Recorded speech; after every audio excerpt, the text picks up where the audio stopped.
जो व्यक्ति अपना इतिहास नहीं जानता वह व्यक्ति अपना भविष्य कभी नहीं बना सकता, ऐसा मैं कह रहा हूं। लेकिन डॉक्टर भीमराव अंबेडकर ने जो कहा था वो मैं आप लोगों को बता रहा हूं। डॉक्टर भीमराव अंबेडकर ने कहा था जो कौम अपना इतिहास नहीं जानती वह कौम कभी भी अपना इतिहास नहीं बना सकती। और डॉक्टर भीमराव अंबेडकर का जन्म 14 अप्रैल 1891 में महू मध्य प्रदेश में हुआ था। अगर इनकी शिक्षा की बात करें तो इन्होंने कोलंबिया विश्वविद्यालय और लंदन स्कूल ऑफ इकोनॉमिक्स से उच्च शिक्षा प्राप्त की थी। सोचो उस टाइम पर इन्होंने कितनी शिक्षा प्राप्त की थी, उच्च शिक्षा, वो भी कोलंबिया जाकर। आपको क्या लगता है कि आज के युग में हमारे जैसे लोग मिडिल क्लास या फिर लो क्लास वाले विदेश में जाकर शिक्षा ग्रहण कर सकते हैं, पढ़ सकते हैं? कभी नहीं। लेकिन भीमराव अंबेडकर उस टाइम पर विदेश जाकर शिक्षा ग्रहण किए थे। इसका मतलब यह है कि ये उस टाइम पर बहुत ही ज्यादा अमीर थे और ये चाहते तो अपना जीवन यापन आसानी से कर सकते थे। लेकिन इसके बावजूद भी इन्होंने अपने निचले स्तर के लोगों को देखा और सबको सपोर्ट किया और देश के हित में सामाजिक सुधार में अपना योगदान दिया। और 6 दिसंबर 1956 को दिल्ली में इनकी डेथ हो गई। उस टाइम पर इनका एज 65 वर्ष था और भारत का संविधान इन्होंने ही लिखा था, जिस संविधान का महत्व तो अभी भी है और आगे भी रहेगा। किसी देश को भ्रष्टाचार मुक्त और सुंदर विचारों वाला नागरिकों का देश केवल 3 ही व्यक्ति बना सकते हैं, पिता, माता और शिक्षक। और ये बात बोली थी एपीजे अब्दुल कलाम ने, जिन्हें हम मिसाइल मैन के नाम से भी जानते हैं। और इनके जीवन के बारे में बात करें तो आप लोगों को अच्छी तरह पता है, जितने लोगों ने शिक्षा लिया है, जितने लोगों ने पढ़ा है, उन सबको इनके जीवन के बारे में अच्छी तरह से पता है। तो जीवनी इनकी क्या है बताऊं, लेकिन थोड़ा सा मैं आप लोगों को इनका बता दे रहा हूं। इनका जन्म 15 अक्टूबर 1931 को रामेश्वर में हुआ था और मृत्यु की बात करें तो 27 जुलाई 2015 को हुआ था। और डॉक्टर एपीजे अब्दुल कलाम ही ऐसे व्यक्ति थे जिनसे हिंदू, मुस्लिम, सिख, ईसाई सभी धर्मों के लोग प्रेम करते थे और इनका सम्मान करते थे। और इन्हीं की कही गई एक बात और मैं आप लोगों को इस टाइम पर बता दे रहा हूं। इन्होंने ही बोला था, महान सपने देखने वालों के महान सपने हमेशा पूरे होते हैं। यह सब आप लोगों के लिए एक मोटिवेट करके गए हैं कि आप लोग जो सोचोगे वो हो सकता है। मन की शक्ति बहुत ही ज्यादा प्रबल होती है। और रही बात कि उन्होंने बोला कि सिर्फ 3 ही लोग समाज को शिक्षित बना सकते हैं, माता पिता और शिक्षक। तो शिक्षा का उद्देश्य क्या होना चाहिए वो भी इन्होंने ही बताया था। शिक्षा का उद्देश्य अच्छे इंसानों का निर्माण है जिसमें कौशल और विशेषज्ञता हो, और प्रबुद्ध इंसान शिक्षकों द्वारा बनाया जा सकता है। मतलब शिक्षक हमारे देश को चलाने में अहम भूमिका निभाते हैं और शिक्षा से हमें सोचने समझने की क्षमता मिलती है और आप जैसा विचार करेंगे वैसा ही बन जाएंगे। अगर आप अपने आप को कमजोर मानोगे तो आप ऑटोमेटिक कमजोर बन जाओगे और आप अपने आप को मजबूत मानोगे तो आप ऑटोमेटिक मजबूत हो जाओगे। क्योंकि आपको पता होना चाहिए कि हमारा दिमाग उसी चीज को करता है जो चीज हम लोग सोचते हैं। अगर सोचते रहो कि मैं ताकतवर हूं, मैं ताकतवर हूं, मैं ताकतवर, भाई आप ताकतवर हो जाओगे। और अगर आपके मन में यह है कि मैं बीमार हूं, मैं बहुत लाचार हूं, मैं कुछ नहीं कर सकता, तो आप वास्तविक में कुछ नहीं कर पाओगे। तो इसलिए आप अपने जीवन में लगातार संघर्ष करते रहो और जो आपका लक्ष्य है उस लक्ष्य पर चलते रहो, सफलता झक मार कर आएगी। और ये सब चीजें मैं आप लोगों को बड़े बड़े महान जो व्यक्ति हुए हैं उनकी भाषा यहां पर मैं आप लोगों को बता रहा हूं। और अभी अभी जो मैंने आपको बताया कि जैसा आप सोचोगे वैसा बन जाओगे, ऐसा बोला है स्वामी विवेकानंद ने। अब इनके बारे में भी आप लोग अच्छी तरह जानते होंगे। तो स्वामी विवेकानंद का कहना है कि जो कुछ आप सोचते हो उस पर रेगुलरिटी काम करो और हिम्मत बनाए रखो। आप सोचो कि हाँ मैं ताकतवर हूं, मैं कर सकता हूं, आप 100% कर पाओगे और सफल होने से आपको कोई रोक नहीं सकता है। और अब यहीं पर एपीजे अब्दुल कलाम का भी एक मोटिवेशनल स्पीच है जो मैं आप लोगों को फिर से यहां पर बता दे रहा हूं। अपनी पहली सफलता के बाद विश्राम मत करो, क्योंकि आप दूसरी बार अगर किसी कारणवश असफल हो गए तो बहुत से होठ ये कहने के लिए इंतजार में होंगे कि आपकी पहली सफलता महज एक तुक्का थी। और यह शब्द बोला था एपीजे अब्दुल कलाम ने। और इन सबको कलेक्ट करके आज मैं यहां पर बैठा हूं और आप लोगों को इन्हीं सब चीजों के बारे में यहां पर मैं बताने वाला हूं।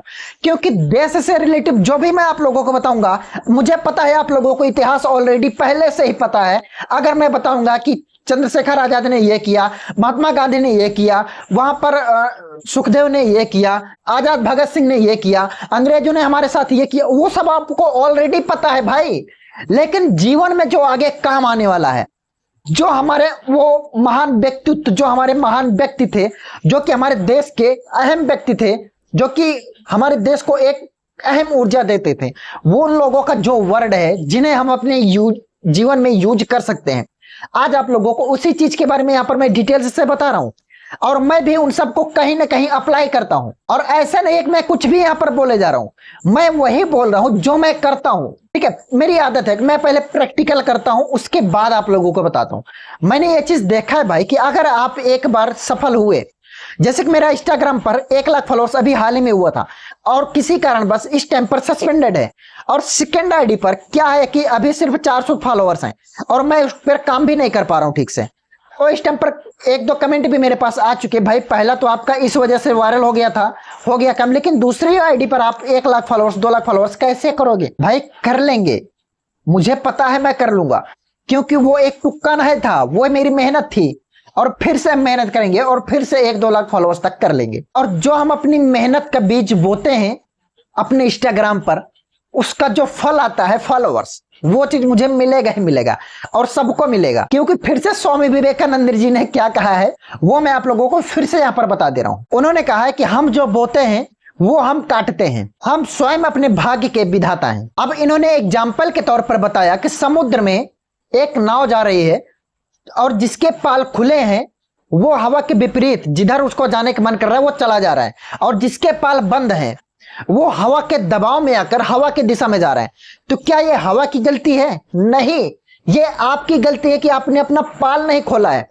इसका मतलब यह है कि आप अगर कहीं पर सफल नहीं हो रहे तो आपकी कोई कमी है, कोई गलती है, और आप उस कमी को देखो और सुधारो। हालांकि यहाँ पर जो इनकी सेकंड लाइन थी, हम जो बोते हैं वही काटते हैं, हम स्वयं अपने भाग्य के विधाता हैं। और इसी चीज को मॉडल जमाने में मैंने जब लिया तो मैंने इस टाइम पर देखा कि लोग क्या चीज कर रहे हैं, लोग ब्रांड के पीछे भाग रहे हैं। एप्पल, आईफोन, ये ब्रांडेड चीज है, ये ब्रांड है, एडिडास, ऐसे बहुत सारे ब्रांड हैं जिनके पीछे लोग भाग रहे हैं। मेरे पास तो उतनी क्षमता थी नहीं कि मैं एप्पल का आईफोन ले लूं, मेरा बाप करोड़पति तो है नहीं। तो हमने क्या किया, एक मोटिवेशनल स्पीच हमने भी एक लाइन रख दिया और हमने देखा कि इस टाइम पर काफी लोग उसे फॉलो भी कर रहे हैं।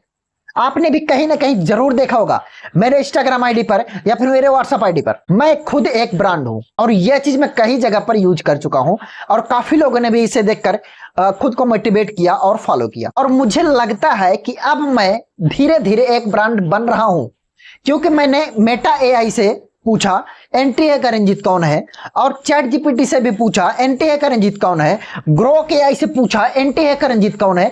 भाई फुल डिटेल्स के साथ मुझे बताया, मेरा एड्रेस, मेरा सब कुछ, यहां तक कि मेरे चैनल का लिंक भी उठाकर वहां पर दे दिया। तो अगर मेरे पास कुछ होता ना, कुछ मैं ब्रांड की तरफ बढ़ता ना, तो क्या लगता है वो वहां पर देता, बताता? नहीं बताता यार। आप अपना नाम सर्च करके देखो, कुछ भी नहीं बताएगा। और वहीं जगह पे आप थोड़ा सा फेमस हो तब अपना नाम सर्च करके देखो, देखो फुल डिटेल्स से बता देता है। तो कहने का मतलब यह है, जीवन में आपको संघर्ष करते रहना चाहिए और जीवन में आगे बढ़ते रहना चाहिए, क्योंकि जिंदगी में जोखिम उठाना जरूरी है। अगर जोखिम उठाकर आप जीत जाओगे तो आप नेतृत्व करोगे, मतलब जीत जाओगे तो दूसरों को मोटिवेट करोगे। नेतृत्व मतलब मोटिवेट करोगे दूसरों को, दूसरा कोई आपका एग्जाम्पल लेगा, आपका उदाहरण लेगा, फला व्यक्ति को देखो। और अगर हार गए तो जो उस रास्ते पर जाएगा उसे आप सिखा सकते हो, बता सकते हो, दिशा दे सकते हो कि यहां पर जा रहे हो तो ये चीज आपको नहीं करना है। और अब मैं आप लोगों को इन सब की असलियत बताता हूं। इतनी देर से जो मैं आप लोगों को यहाँ पर स्पीच दे रहा हूं, ठीक है, आप लोगों ने यहाँ पर देखा स्पीच ही मैं दे रहा हूं, लेकिन वो स्पीच मुझे मिला कहां से, मैंने इन सब वर्ड को कलेक्ट कहां से किया? भाई इन बुक्स से। ये आप लोगों को जो किताबें यहां पर दिख रही हैं, इन किताबों के बैकग्राउंड में यहाँ पर बैक पेपर में कुछ ना कुछ वर्ड यहाँ पर लिखा हुआ है, और ये है एग्रीकल्चर बीएससी एजी की, जो कि मैंने किया था।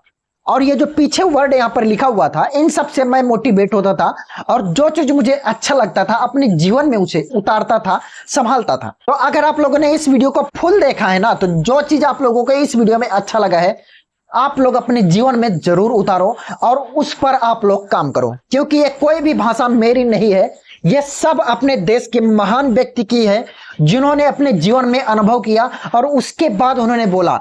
वो सब मैं आप लोगों को यहाँ पर बताया हूं एक ही वीडियो में। तो ठीक है दोस्त, अगर आप लोग मेरे चैनल पर नए हो तो तुरंत सब्सक्राइब कर दो, क्योंकि मैं यहाँ पर मोटिवेशनल वीडियोस तो नहीं बनाता हूं, लेकिन टेक्निकल वीडियो जरूर बताता हूं। और हर टेक्निकल वीडियोज में कुछ ना कुछ ऐसी ट्रिक्स मैं आप लोगों को जरूर दे देता हूं जो कि टेक्निकल ट्रिक्स से हटकर होता है। तो अगर आप लोग भी इस तरह की वीडियो में इंटरेस्ट रखते हो तो सब्सक्राइब कर दो और अपने उस दोस्त को भी शेयर कर दो जो कि डिजिटल जमाने में कुछ आगे बढ़ाना चाहता है। तो ठीक है दोस्तों, फिर मिलते हैं हम लोग नेक्स्ट वीडियो में कुछ न्यू इन्फॉर्मेशन, कुछ न्यू ट्रिक्स के साथ। तब तक के लिए जय हिंद, जय भारत।